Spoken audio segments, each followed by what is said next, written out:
جہاد جنت کا ایک دروازہ ہے۔ جس نے اس در سے روگردانی کی، اللہ نے اس کو رسوائی اور ذلت کا پرہن بنا دیا اور ذلت اس کا مقدر بنی۔ ہر انسان کی قیمت اس کے کام سے لگائی جاتی ہے جس کو وہ اپنے اور ماحول کے مقابلے میں بہتر طریقے سے انجام دیتا ہے۔ لوگوں سے ان کی ذہنی سطح اور فہم کے مطابق بات کرو۔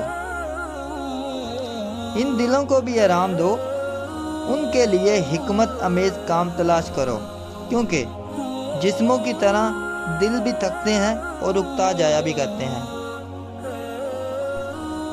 خبردار، ہوشیار، اللہ کے سوا قطعاً تم میں سے کوئی کسی سے کوئی امید قائم نہ کرے اور اپنے گناہوں کے سوا کسی بات سے نہ ڈرے۔